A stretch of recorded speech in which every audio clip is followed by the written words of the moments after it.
शमशान घाट की सच्ची घटना फाया आंखें। रात के 12 बज रहे थे। पूरा गांव अंधेरे में डूबा हुआ था। सिर्फ सड़क के किनारे जलते बिजली के खंभे मंद मंद रोशनी दे रहे थे। अमित और विक्रम अपने दोस्त की बर्थडे पार्टी से लौट रहे थे। वे हंसी मजाक करते हुए चल रहे थे, लेकिन एक बात ने उन्हें बेचैन कर दिया। अब उन्हें शॉर्टकट लेना था और वह रास्ता पुराने शमशान घाट से होकर जाता था। शॉर्टकट जो बना बुरा फैसला। यार, लंबा रास्ता लेने में बहुत टाइम लग जाएगा, चल शॉर्टकट से चलते हैं, विक्रम ने कहा। अमित थोड़ा झिझका, पर भाई वो रास्ता शमशान से होकर जाता है। लोग कहते हैं वहाँ कुछ अजीब होता है। विक्रम हंस पड़ा। अरे छोड़, ये सब दादी नानी की बातें हैं। अगर हमने किसी को तंग नहीं किया तो हमें कौन परेशान करेगा। अमित मजबूरी में मान गया। दोनों ने टॉर्च जलाई और सनकरी सुनसान सड़क पर चल पड़े। शमशान घाट कुछ ही दूरी पर था।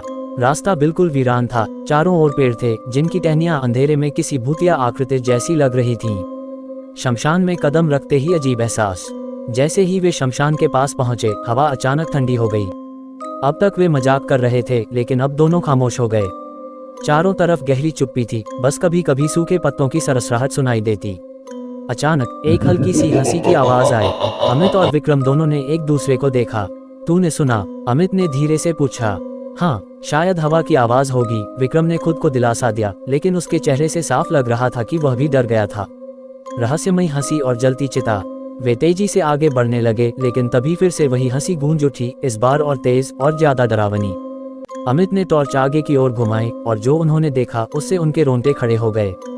शमशान में जल रही चिताओं के बीच एक कंकाल आग में खड़ा था। उसकी खाली आंखों के गड्ढे सीधे उनकी ओर घूर रहे थे।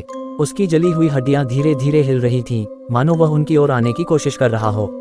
अचानक कंकाल ने अपना जला हुआ हाथ उनकी तरफ बढ़ाया और एक गहरी भयानक आवाज में कुछ कहा। शब्द तो समझ नहीं आए, लेकिन आवाज सुनकर ऐसा लगा जैसे किसी दूसरी दुनिया का प्राणी बोल रहा हो। भागना ही सही था। अमित और विक्रम की हालत खराब हो गई। वे बिना कुछ सोचे समझे पूरी ताकत से दौड़ पड़े। अमित, जल्दी भाग, विक्रम चीखा। दोनों दौड़ते रहे जब तक कि वे गांव के रोशनी वाले इलाके में नहीं पहुंच गए। गांव के बुजुर्गों की चौंकाने वाली बात। अगली सुबह अमित और विक्रम ने गांव के बुजुर्गों को अपनी पूरी कहानी सुनाई। गांव के सबसे बुजुर्ग आदमी दादाजी ने गहरी सांस ली और बोले, तुम लोग बहुत किस्मत वाले हो जो जिंदा वापस आ गए। मतलब? विक्रम ने डरते हुए पूछा।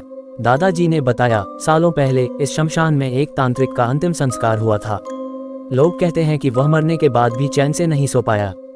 कई लोगों ने रात में वहां अजीब घटनाएं होते देखी हैं। उसकी आत्मा अब भी वहां भटक रही है और जो भी रात में वहां जाता है उसे डराने की कोशिश करती है। अमित और विक्रम को अपनी गलती का एहसास हुआ। उन्होंने कसम खाई कि अब कभी भी रात में शमशान के पास नहीं जाएंगे। सबक जो हम सीख सकते हैं, ये घटना हमें सिखाती है कि कभी कभी पुराने लोग जो बातें कहते हैं वे सच होती हैं। हमें अनजान जगहों और रहस्यमयी स्थानों पर जाने से पहले सोच समझकर फैसला लेना चाहिए।